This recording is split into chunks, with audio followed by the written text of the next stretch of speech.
Ya está el doctor Héctor Ventura conectado aquí en Pasajeros. ¿Qué tal, doctor Héctor Ventura Ángel? ¿Cómo está? Bienvenido a Pasajeros en Casa. Para nosotros es un gusto tenerlo para hablar de este tema, también muy coyuntural en estas épocas. Pero antes que nada, el gusto de saludarlo y tenerlo en el programa. Un saludo cordial, Bruno. Siempre es un gusto compartir contigo temas muy puntuales e importantes para nuestro país. Correcto. A ver, para enfocarnos, porque ha sido, reitero, coyuntural en el último mes, digamos, o en las finales del 2020, y sin duda sigue dando vueltas este tema que tiene que ver con los conflictos sociales latentes, ¿no? Para empezar, o sea, ¿por qué se ha convertido en una especie de modus operandi? ¿Por qué se generan? Lo que sucede, Bruno, y es un problema de nunca acabar, es que cierto modo los gobiernos que van pasando no tienen una política estratégica para solucionar estos conflictos. De pronto lo ven latentes o no tan importantes, pero al estallar propiamente estos conflictos, mira el caos social, el caos económico, político que genera a nivel nacional. Y esto perjudica enormemente el tema, valga la redundancia, económico en nuestro país.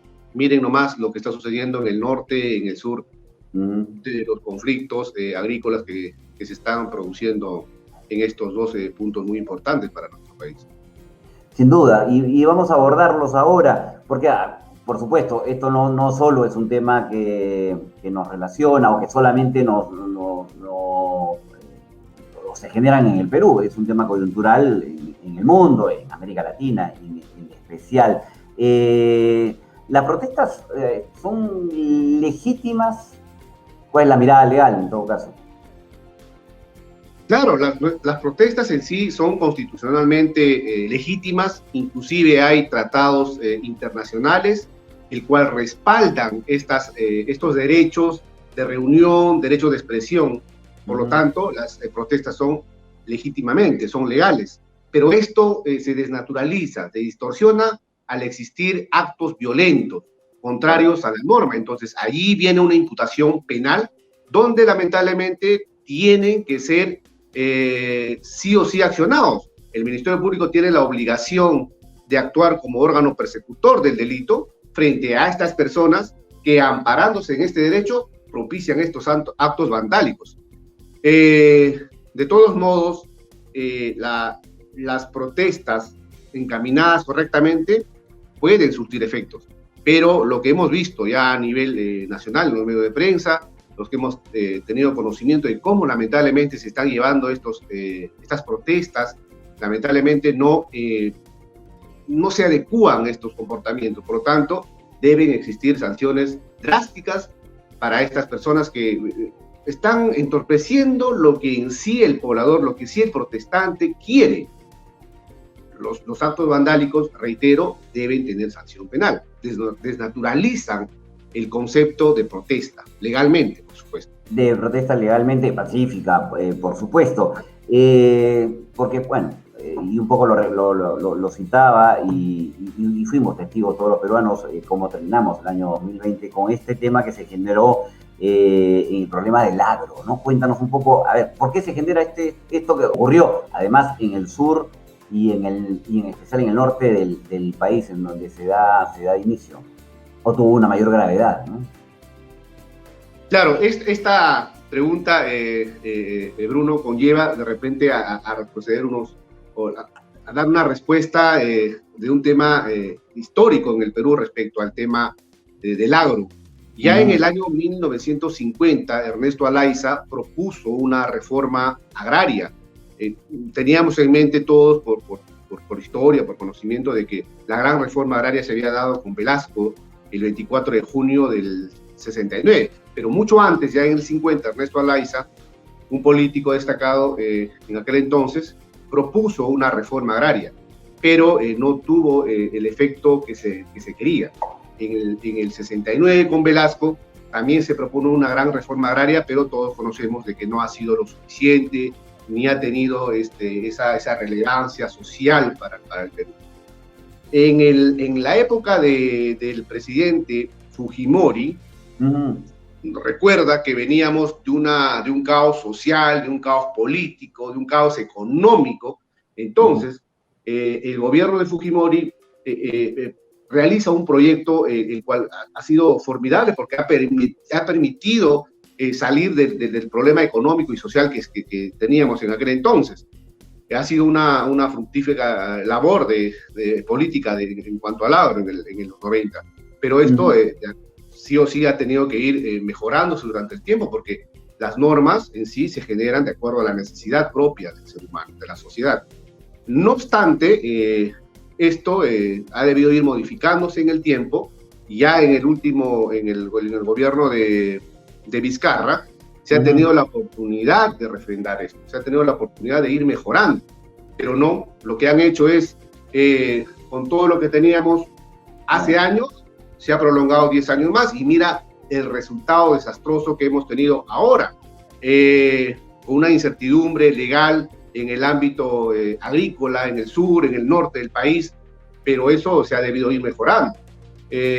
Pero lo cierto, Bruno, es que también los pobladores del sur y norte, básicamente el sur, ellos pretendían que no se cambie el total de la norma, sino que ellos querían en sí el incremento del salario diario. Ellos tenían un promedio de 30 soles, algunos 40, pero ellos decían, no, nosotros queremos percibir un sueldo, digamos, módico, que pueda sustentar o solventar los gastos familiares del día a día. Ellos pedían 70, 80 soles de aumento.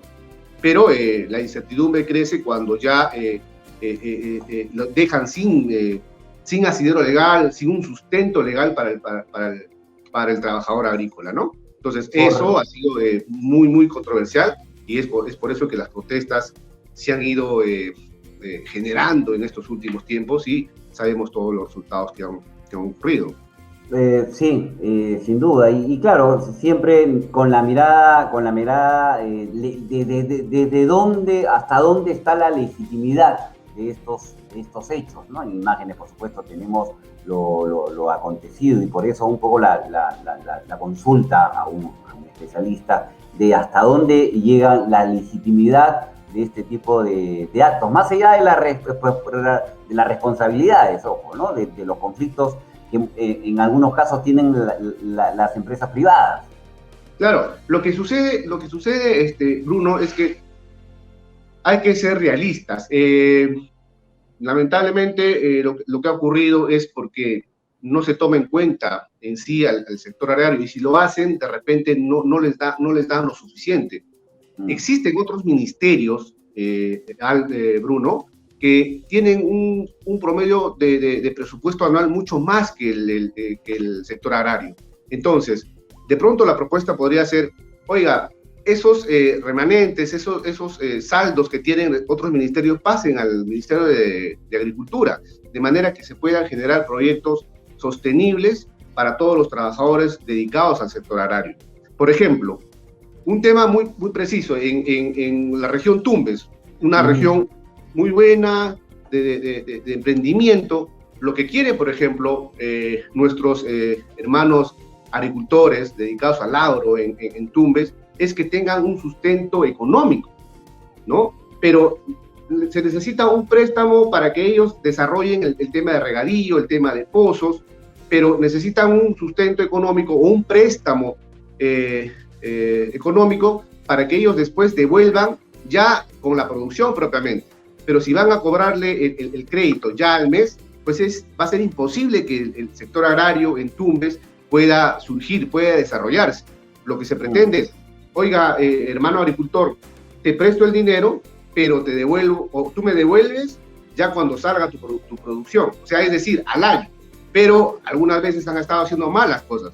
Prestaban el dinero, pero quieren cobrar como un banco al mes. Entonces yo pienso que el Ministerio de Agricultura debería tener un plan estratégico para darles esa facilidad a nuestros hermanos agricultores en nuestra región Tumbes, de manera que ellos puedan solventar sus gastos con el dinero que se les está prestando. No se les está regalando, no, se les está prestando para que ellos luego devuelvan cuando ya comienzan la producción, no se va a poder devolver si tú me cobras al mes. Eso va a ser totalmente desastroso, porque van a seguir en el mismo meollo del caos económico. Entonces, una buena propuesta es, y el Ministerio de Agricultura puede hacerlo, porque, como le digo, podría tener remanentes o los saldos pendientes de otros ministerios, porque hay un montón de dinero. El Ministerio de Agricultura tiene un presupuesto anual de 2.000 millones, mientras los otros ministerios pasan los 15.000 millones de soles. Entonces, ni siquiera al final logran ejecutar el 100% de estos presupuestos anuales. Entonces, estos que devuelven al gobierno nuevamente ese monto, debería ser revertido y impulsar el desarrollo económico en Tumbes, en el sur del país, y así a nivel nacional. Sí. Totalmente de acuerdo, aguardando también que estos acuerdos que ha generado la ley agraria solucionen estos conflictos sociales, ¿no? Que es un poco la complejidad del tema, considerando adicionalmente la etapa coyuntural que se vive con respecto al COVID, al aspecto sanitario, ¿no? En fin. Correcto. Pero también otra cosa, los conflictos sociales se han ido generando porque no tenemos en sí ciertamente cuáles son los inconvenientes, cuáles son las necesidades de estos que van a protestar. Tenemos los conflictos sociales ahora en el tema agrario, tenemos los conflictos sociales en el tema minero, en el tema ambiental, pero Bruno, hay que ser sinceros, yo no estoy diciendo que tengamos malos funcionarios dedicados al tema de la solución de conflictos, pero hace un tiempo atrás, miren usted, inclusive la oficina de diálogo de la PCM y Defensoría del Pueblo estaban en una controversia de cuántos conflictos sociales existían en el Perú. Otros decían existían 150, el otro decía no, existen más. Entonces, si ni siquiera nos ponemos de acuerdo para saber cuántos problemas hay, cuántos conflictos hay, menos vamos a poder tener articulados, monitoreados, mapeados estos conflictos para darle solución. Entonces, lo ideal sería, tenemos estos inconvenientes, hay que entrar con la verdad. Toda solución, todo problema se va a solucionar siempre entrando con la verdad, teniendo una comunicación fluida, sincera, respetando las normas establecidas para desarrollar determinado comportamiento de necesidad social. Pero si no lo hacemos con eso, entramos siempre con la pierna en alto, nuestros hermanos campesinos, nuestros hermanos dedicados a la minería, se van a sentir intimidados, se van a sentir burlados como siempre lo han estado haciendo. Entonces, por ejemplo, doy otro ejemplo, en el caso Tía María, el gobierno se comprometió en realizar proyectos de desarrollo sostenible. No lo hicieron. Lamentablemente, estos campesinos, estos comuneros, van a tocar la puerta de protesta ya ante la minera. Pero el conflicto que nos genera es el mismo gobierno, el mismo Estado, por no tener mapeados los conflictos sociales. Saber qué es lo que quieren. Se comprometen a sendos compromisos, a sendos convenios legales, pero al final no los cumplen, simplemente porque de pronto, podríamos decir, en la línea de funcionarios, ministros, viceministros, directores, de repente no tienen el sustento legal, burocracia, Bruno, divide en nuestro país, y ciertamente desconocimiento de cómo solucionar estos conflictos. Perfecto, aguardando que se llegue a esa racionalidad, a esos acuerdos, obviamente, y que esta ley agraria, obviamente, impida todos estos actos de los que hemos sido testigos. Ok, doctor Ventura, un gusto haberlo tenido aquí en Pasajeros. Seguramente estaremos en otra oportunidad dialogando de otros temas o diversos temas. Un abrazo, muchas gracias. Ok, un gusto y siempre estoy a las órdenes. Perfecto. Ok, fue el doctor Héctor Ventura Ángel. Muchas gracias por haber abordado este tema que tiene que ver con los conflictos sociales, algo que también fue coyuntural y que es coyuntural en esta etapa del año, ¿no? Conflictos sociales latentes. Ok, vámonos a una pausa. Van a ser las 11 de la mañana. Volvemos con la segunda parte, obviamente, de las notas internacionales con Alonso Iván. Ya venimos.